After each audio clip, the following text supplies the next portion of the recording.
ఈరోజు మనం పంచారామాలు అంటే ఏమిటి, అవి ఎక్కడెక్కడున్నాయి, వాటిని ఎవరు ప్రతిష్ఠించారన్నది తెలుసుకుందాం. కుమారస్వామి తారకాసురుడితో యుద్ధం చేసినప్పుడు అతని కంఠంలోని ఆత్మలింగాన్ని ఛేదించాడు. అది 5 ముక్కలై 5 చోట్ల పడింది. ఈ 5 మనకు పంచారామాలుగా ప్రసిద్ధి చెందాయి. ఈ 5 కూడా ఆంధ్రప్రదేశ్ రాష్ట్రంలోనే ఉన్నాయి. వీటిలో మొదటిది అమరారామం. ఇది అమరావతిలో ఉంది. దీన్ని ఇంద్రుడు ప్రతిష్ఠించాడు.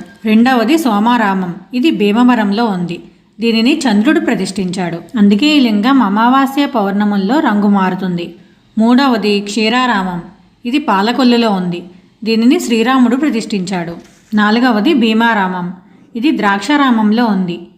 దీనిని సూర్యుడు ప్రతిష్ఠించాడు. ఇక్కడి అమ్మవారు అష్టాదశ శక్తిపీఠాల్లో ఒకటైన మాణిక్యాంబాదేవి. ఐదవది కుమారారామం. ఇది సామర్లకోటలో ఉంది. దీనిని కుమారస్వామి ప్రతిష్ఠించారు. కొన్ని పర్వదినాల్లో భక్తులు వీటన్నిటినీ ఒకే రోజులో దర్శించుకుంటారు.